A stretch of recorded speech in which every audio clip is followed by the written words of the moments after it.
জীর্ণশীর্ণ পড়ে থাকা এই স্টেডিয়ামেই একটা সময় হয়েছে আন্তর্জাতিক ক্রিকেট। তবে গেল ২০ বছর ধরে রাজনৈতিক প্রতিহিংসার কবলে কোনো আন্তর্জাতিক ম্যাচ তো দূরে থাক, ঘরোয়া ক্রিকেটও গড়ায়নি খুব একটা। ফ্যাসিস্টের পতনের পর বগুড়ার ক্রিকেটে আবারও ফিরেছে প্রাণ, স্টেডিয়ামও হচ্ছে সংস্কার।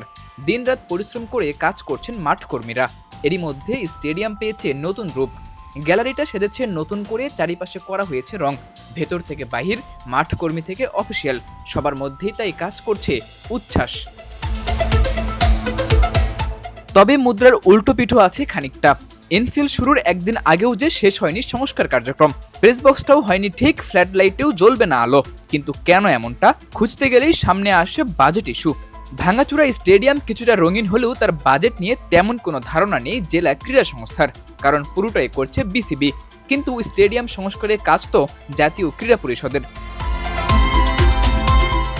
এনএসসি থেকে এখনো পর্যন্ত চান্দু স্টেডিয়ামের জন্য কোনো বাজেট না এলেও উত্তরবঙ্গের ক্রীড়াপ্রেমীদের কথা চিন্তা করে বিসিবি নিজেরাই হাতে নেয় এই সংস্কারযজ্ঞ। খেলাযোগ জানতে পেরেছে বাজেটের এই অঙ্কটা ৫০ থেকে ৬০ লাখ টাকার মতো, যার পুরোটাই খরচ হচ্ছে বিসিবির নিজস্ব তত্ত্বাবধানে। বিসিবির দেয়া প্রাথমিক এই বাজেটে কোনোভাবে এনসিএল চালানো সম্ভব হলেও দীর্ঘমেয়াদে এই স্টেডিয়ামে খেলা চালানো সম্ভব নয়, কারণ পুরো গ্যালারির কোথাও নেই ছাউনি, মাঠ রক্ষণাবেক্ষণের জন্য নেই পর্যাপ্ত পানি সাপ্লাই, এছাড়া চেয়ার বসানোর কাজ তো আছেই বাকি। তাই তো চান্দু স্টেডিয়ামকে নিয়ে দীর্ঘমেয়াদী পরিকল্পনা করতে হলে প্রয়োজন মোটা অঙ্কের বাজেট। দীর্ঘদিন পর বগুড়ায় ক্রিকেট ফেরায় যে আনন্দ বিরাজ করছে দর্শকদের মাঝে, তা কতটা স্থায়ী হবে নির্ভর করছে বাজেটের উপর।